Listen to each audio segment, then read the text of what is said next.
Okay, welcome to another episode of the Sacred Site Oracle. And today I'm super excited to speak to you guys about the Isle of Wight and this beautiful, beautiful place that we visited while we were there called the Mottistone Longstone.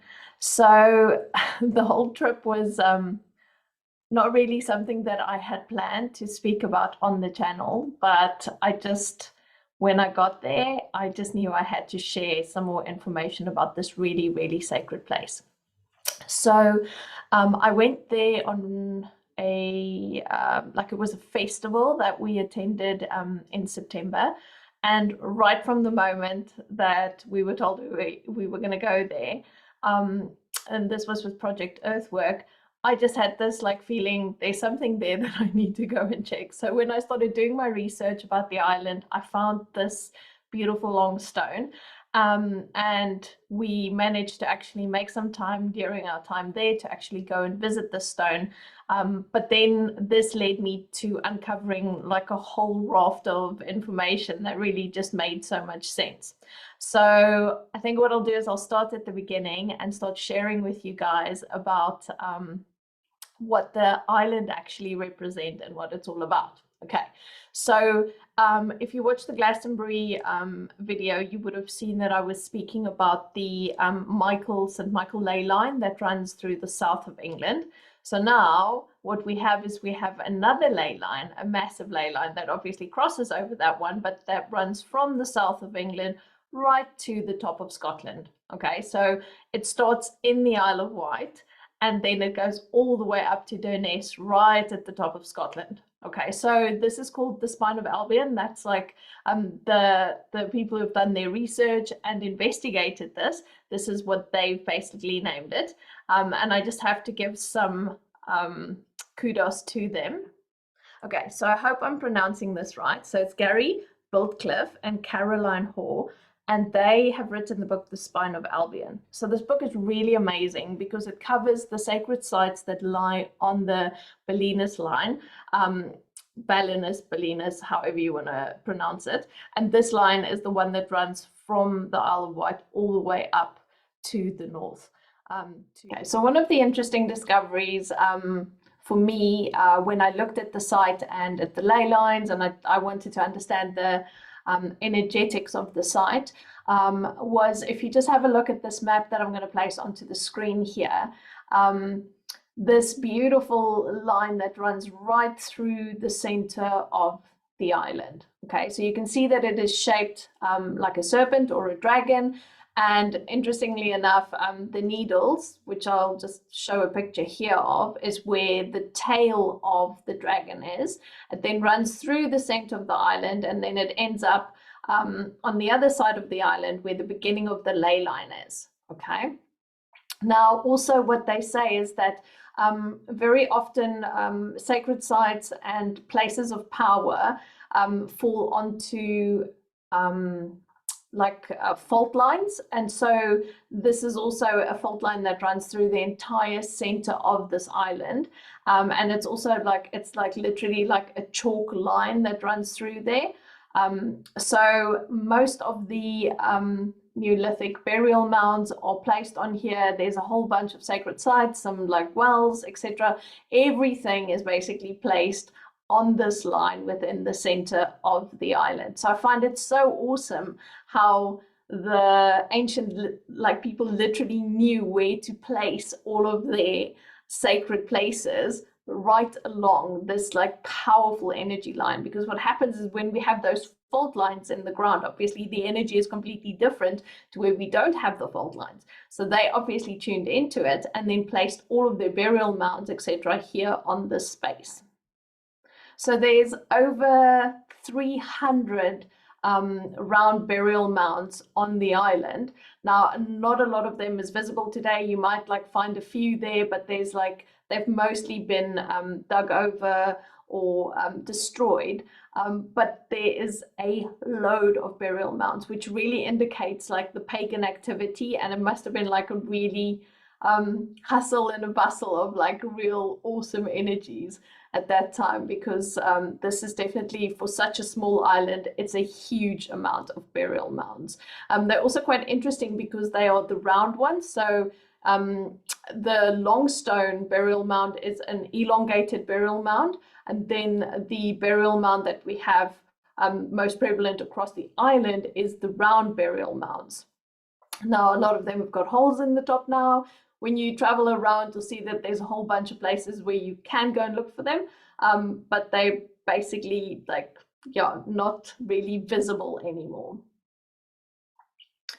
Okay, so a bit about the history of the island. So the island was invaded by the Romans in AD 43 under General Thespian, and he brought with him during this time the cult of Mithras. Okay, so the cult of Mithras was basically a religion that the elite of Rome used to participate in, and it was all about the worshipping of the bulls. Okay, so this guy basically then settled on this island, and from here he surveyed Britain, because they were obviously planning on invading Britain. So this was the absolute perfect spot for them. So then after they left, the Saxon Utes came and they settled on the island and merrily brought their pagan religion through and lived there happily until 616, when King Wulfhere of Mercia, he came through and he converted them all to Christianity. Now, it was quite interesting because the base where he was coming from, like his place on the British Isles, was in Staffordshire. So in Staffordshire, the line runs through where his base of his kingdom was. So they always find it very curious that he traveled all the way down to the Isle of Wight, and this is totally connected to the Belinus Line as well. So yeah, so he then forcibly tried to convert everyone to Christianity, and the old ways just resurfaced again. So then in 683 AD, King Codwella came down, and he basically started massacring like half of the population, and once again tried to convert them all to Christianity. But then the old ways just kept coming back. So I quite like the resilience of the people there. And the ways of the Druids was basically just observed.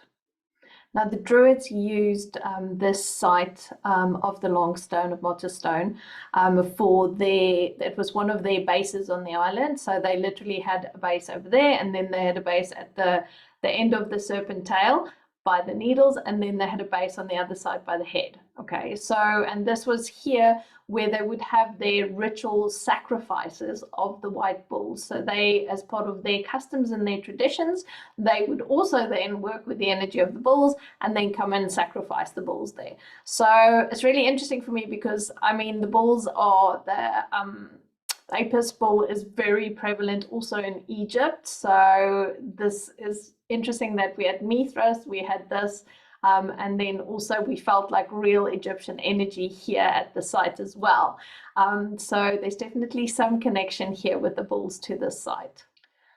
So this Longstone here is basically part of a 6,000-year-old Neolithic burial mound. Now, we know the archaeologist always likes to call it a burial mound, but there has been no bones or any evidence of people buried within the mound found, which I find quite interesting. So the stone, the upright stone, is 2.9 meters high and 1.4 meters wide. So it's absolutely massive. So you would have seen in the footage where Karen and Rachel walking around the stone, how absolutely massive it is, and really, really beautiful as well. So I need you to put on your imagination goggles for me. Okay, so basically this massive stone that was here, that we can see today still, the front of this burial mound, the width of the burial mound across would have been 9 meters, and it would have been about 2 meters high for people to walk into. Okay, so then you would have had this mound at a length of 31 meters. So this was an absolutely humongous construction, okay, like 9 meters wide. Imagine sitting in a room that's 9 meters wide. And it was really interesting because when we walked in there, I was like, people used to meet here. I had this like vision of these people sitting inside this dark mound around a fire and but so many people. And I was like really interested in this because I'm like, they're usually quite small. When I visited like the Long Barrow in West Kennet, you know, you might get like 5 people in a room there, but this felt like real energy of like people coming together. And then when I started doing my research, seeing that the Druids were here and all of that, was like, okay, this makes sense to me. This was obviously a real, like a holy place where people used to get together. But I had a real sense of the energy of like priestesses and stuff there as well, which was really cool because you could just feel like that feminine energy that like, but not like the fierce feminine, right? Like it was like this real energy of like expansion and growth and like connection, like all of the beautiful things about the divine feminine was really present at this site. Okay.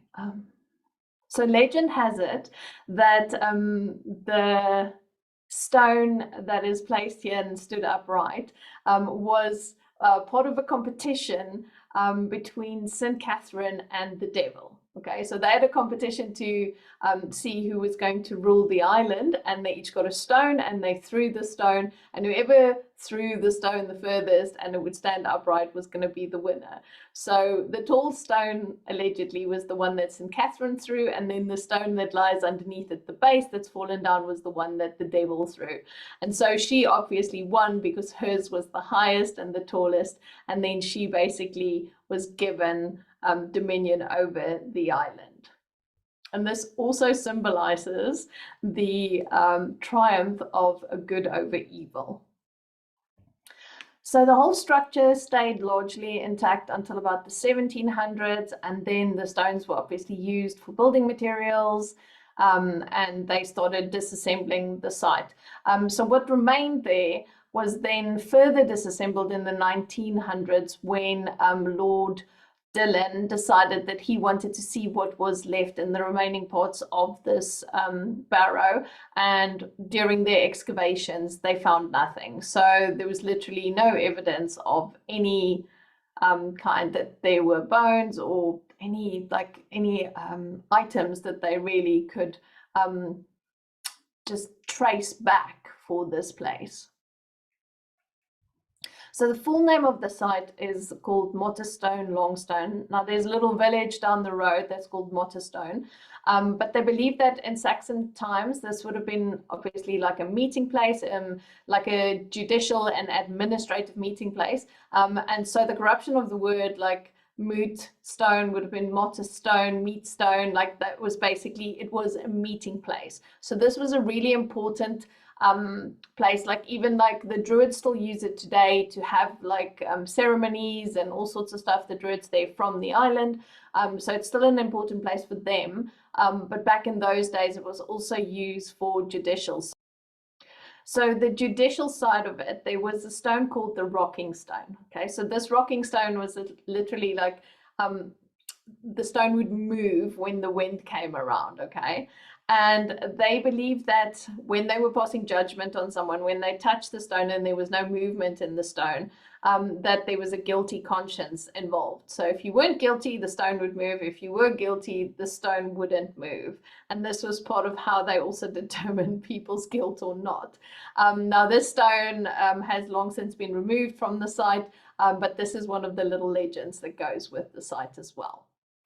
Now, one thing that I did really like about this site was that the minute you walked in, some sacred sites tend to feel like really heavy and like the energy is quite dense when you get there. But the minute you got here, it felt really good and like it had a beautiful sense about it. So when I started doing my research and obviously finding out that there's still current rituals there with the Druids. There's also stories about the White Witches actually maintaining the energetic integrity of the site and still cleansing the site to this day, which I always thought was really beautiful because especially when you visit these ancient sites, you have to listen really closely to get messages and stuff from them. But if a site is clear and there's no distortion or energetic distortions, then it's like it speaks louder. And it really did feel, whilst visiting the stone, that it was speaking very loudly, because all of the messages that all of us got were very clear and made a lot of sense. And it was really quite beautiful to be in a space where it felt so good. So if you're watching this and you're one of the people who cleared the site, thank you so much. Really appreciate it. And I think it's just important, when you do visit other sites as well, like feel into what does it feel like. And if you can clear sites, do that, because these things make a difference in how the sites speak, because all the sites are here to speak to us. We are literally here to listen to them. So the clearer that the auric field or the energy field of the site is for us to listen, the more information we're going to get and the more we can share with the site as well. So it's quite beautiful, that for me. Now there's a whole other side of the island. So on the other side, the Mottistone is on the left side of the island, and then obviously on the right side of the island is where Sandown is, where the Belinus Line starts. Now there's a whole bunch of really interesting energies and places there that I am still going to make sure that I visit, and I'm sure I'll report back on that. But I just wanted to share with you the alignment of the line there, so if you do visit or manage to go there, that you know what you're looking for. So I'm just going to put up a picture here of where the ley line runs through the island.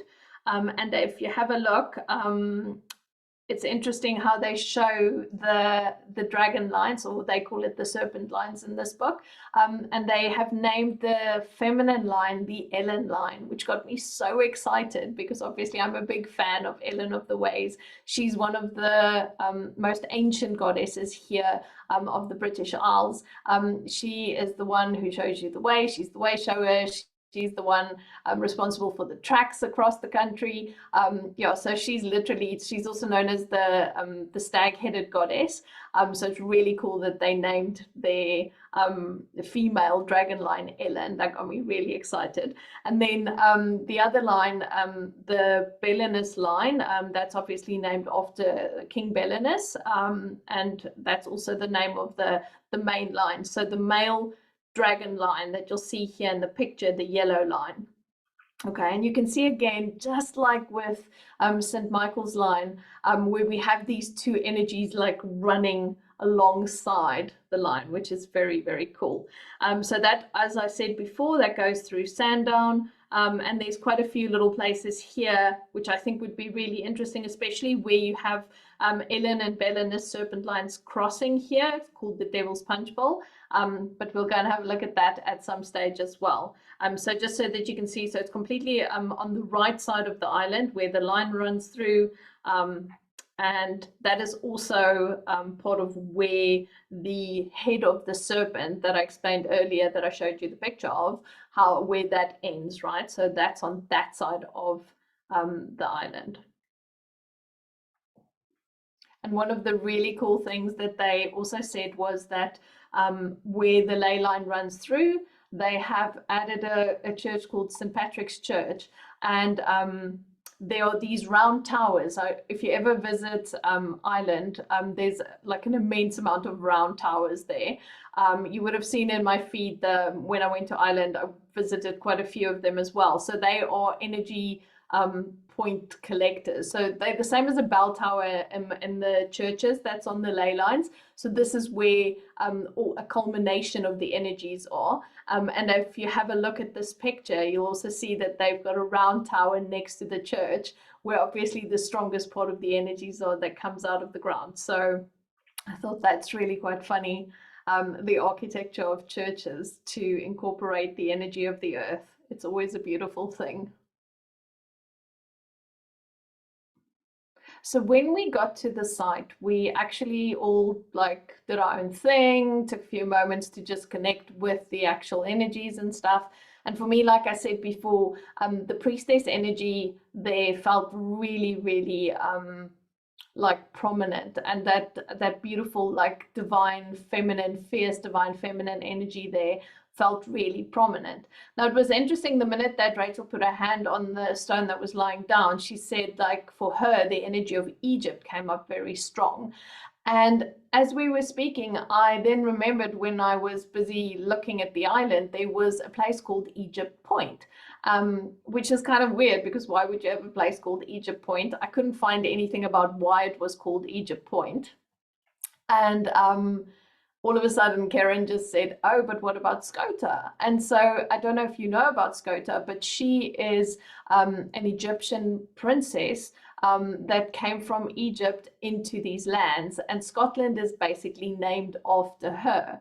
And so she must have traveled, because she would have traveled by boat at those times, and she must have traveled past the Isle of Wight. So we were quite intrigued by this whole concept that what if Skota was here? What if she actually stopped at this island? Because I mean, this island is such a sacred island. Like the whole place is just like a massive like vortex of amazing energy. Hence it obviously being the beginning of this line and stuff, but it was just really interesting. So, you know, what if Skota stopped here? What if she actually connected with the priestesses who were living here on this place with the Druids before she then went off to, you know, become basically the mother and the name giver of Scotland at the end of the day. So I think there's a lot of beautiful energy here, and I even in my meditation that I did when I connected with the site, which you can watch as well, is like the earth energy, the holding energy, the mother energy, that mother dragon energy just feels so incredible and so amplified in this place. So in terms of a holding energy, for me, you can so feel it. And when I work with the energies, it's like it anchors you back into the earth, and it's like that beautiful mother earth anchoring energy. So make some time to watch the meditation. It is really quite profound. We actually like go into the ancient barrow and sit there with the ancestors and meditate with the earth. So it's a really beautiful meditation. Okay. So there's just so much about this place, and if you do get an opportunity to go and visit, just do it. It just feels absolutely stunning, and there's so much to do and so much to see, and it feels so much more ancient than what is left behind on the island. So you could see in my research that a lot of people who live there are quite sad about the desecration of the sacred sites, which I totally understand. But I think underneath all of that, you can so feel the energy. The people there are lovely. The people that we met there were amazing, and it's like they all are the flag carriers for this amazing energy. Like they embody that energy so beautifully in what they do and how they show up in the world. So it's definitely one of those places where you'll come back from changed, because I can definitely say that's how it felt for me. And yeah, so make an effort if you can get there, but if you can't, then I hope you enjoyed the video, and make sure that you check out the meditation as well. And if you haven't yet liked and subscribed, please do so. I know this is like naff YouTube speak, but yeah, so if you do subscribe, you can keep getting updates of when I post new videos as well. And then our next video that will be coming out very soon is the Avebury video. So I'm excited to share those energies with you as well, and another meditation for Avebury as well. Okay, so have a beautiful day, and I hope you enjoyed the video, and leave me any comments about like anything else you'd love to see. I'm planning on a lot of places to still visit, so I'm excited to share that with you. Thank you.